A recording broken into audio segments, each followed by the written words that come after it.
What's up? I feel like crap. This really sucks. Well, that was me a few days ago. I had a really bad case of the flu that had me down for several days. So happy to say I'm back. I'm not 100% yet. I got this nasty cough, phlegm thing still happening, but at least I'm not stuck in bed, not being able to do anything. So feels good to be back into it. So what's been going on Seahawks wise? Not a whole lot. I'm not going to get into too much yet because there's still a lot yet to be figured out with free agency. We've made some moves.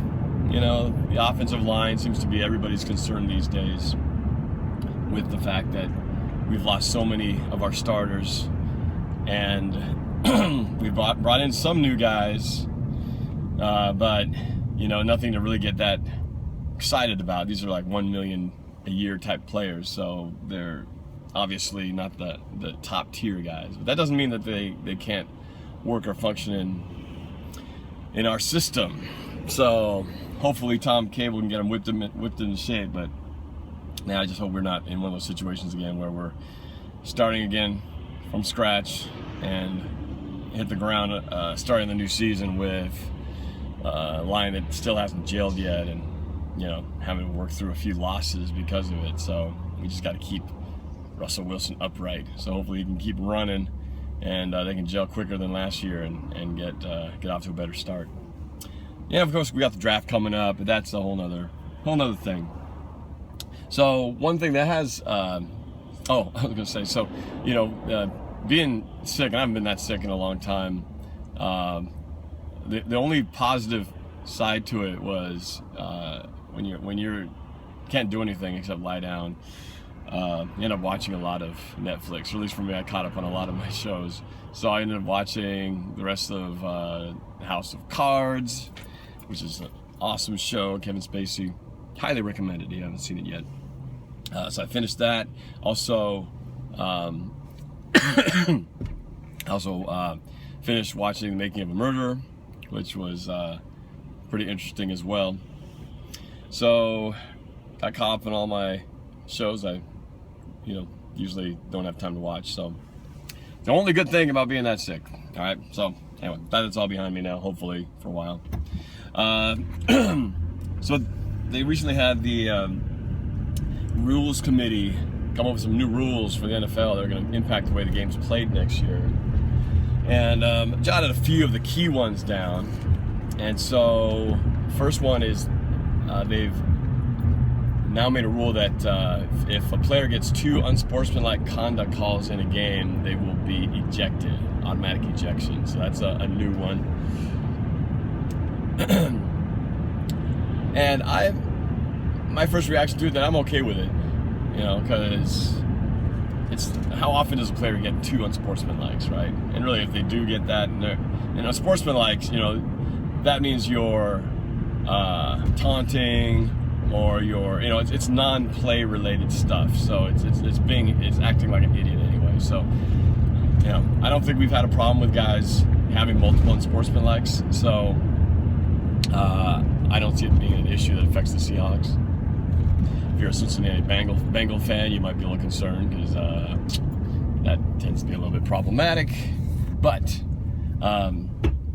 so we'll see how that plays out next season. The other rule I don't like that they are trying out, kind of like what they do with the point after rule this year, is they are going to try making the touchbacks brought out to the 25-yard line instead of the 20. And I know why they're doing it. They're trying to legislate the kickoffs out of the game. Not completely out, but they're slowly moving towards it, making it as minimal as possible. And I don't like it. I know it's a safety thing, but you know, when you got a Tyler Lockett on your team returning kicks, you want to give him every opportunity to do so. And the more you keep rewarding teams to just take a knee, you know, because you don't get the decent field position, well, then it takes away the kickoff, you know, the desire to try to run it out. And to me, the kickoffs is one of the most exciting points of the game. So I don't like the trend. Now, I wish they'd I wouldn't touch that, but I think it's inevitable with the whole safety issue. But we will see again how much that affects the game next year, particularly when it comes to the Seahawks and our own return game. I want Tyler Lockett to get every return option possible. Someday they might just legislate it out completely and just have the teams take the ball and start at the 25-yard line, which that would be terrible. So, I don't know what that would mean in terms of onside kicks, because you still got to keep that a possibility. So, I don't know. Maybe because of that, they have to keep it some form of a kickoff opportunity. But so that's the other rule. They have permanently decided to change the point after touchdown kick to the 15-yard line. So the way they did last year is now going to be permanent. It definitely had an effect on the game. We saw a lot of kickers got inside their head and had a lot more teams miss extra points than they had in the past. And so if you have a good kicker like we do with Hauschka, you don't really worry too much about it. But if you're a team that's got a kicker that's iffy at best when it comes to those long point after touchdowns, you might be a little worried about that rule now being a permanent part of the game. So that's the way it shall be. I don't like it either. I tend to be resistant to change, like to keep things traditional manner, but that's the way it goes. They want more drama on point after touchdowns. So let's see what else. They discussed the catch rule, and they're not changing it. The definition is still the same. So it's going to be just as confusing as it's been the last couple of years to figure out whether a ball is caught. And I miss the old rule. I miss the old rule where you catch the ball 2 feet, catch. Now it's this whole thing where catch the ball, possession, football move, maintain possession throughout the process of the catch. It just seems to be way more complicated than it has to be. So I don't expect that drama to end anytime soon. There were plenty of calls last year that went our way and didn't go our way that were related to catches that I thought should have been one or the opposite, and it got ruled, the way that it did. And I don't know. I think they should.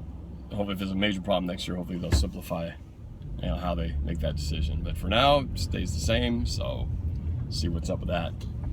What else? Oh, they got rid of chop blocks entirely. And for those of you who don't know what a chop block is, a penalty on a chop block is where you have a player on the offense engages, like a lineman engages another lineman down low below the knees while another player hits him up top.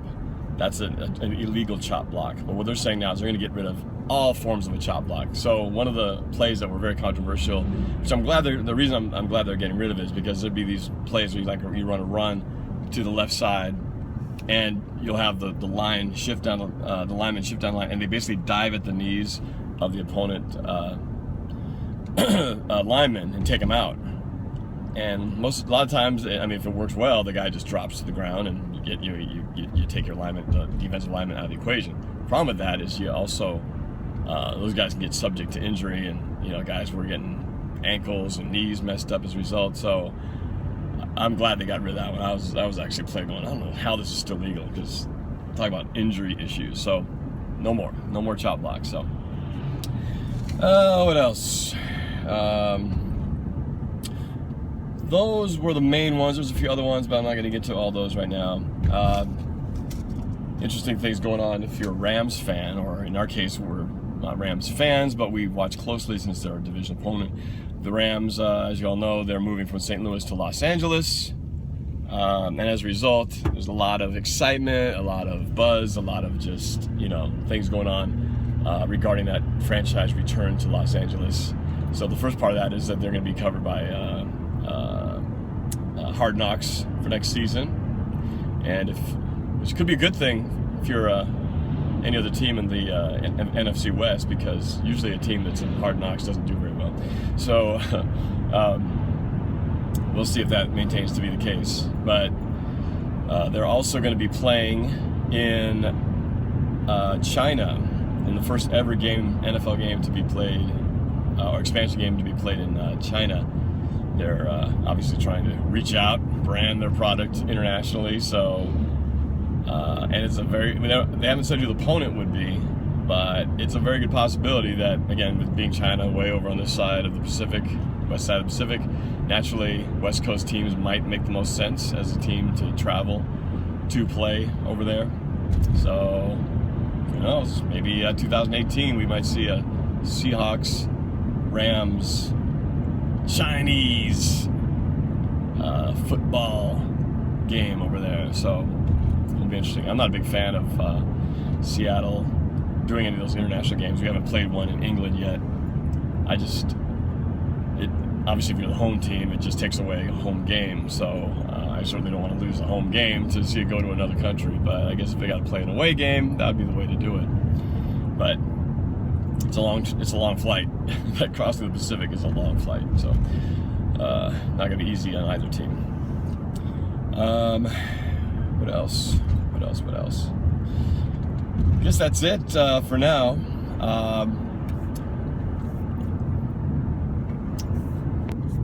Yeah, I remembered something. I told Opie Taylor, who is a fan of NorCam and everything. He was telling me about a fellow 12 from here in the Seattle area. His name's John Vivar. He was involved in a fatality car accident a few days ago, multiple car accident, and he was killed in that accident. So I wanted to just do a quick just shout out to his family and friends and to all the 12s who knew him. Sorry that happened, and sorry for his family's loss. And it's always sad news when you hear about a 12 passing. So yeah, so thank you, Opie, for sharing that with me. All right, I think I'm going to wrap this up before this goes on too long. But I've been off it for a while, too much traveling and being sick and everything. So I'm going to be back to posting a little bit more regularly. And as things ramp up towards the draft, I got some videos coming up, music video about the free agency we've been going through. Excited to get that rolling. So lots of stuff coming up. So stay tuned. Don't forget to subscribe to NorCam. And have a good rest of your week. Take care. Go Hawks.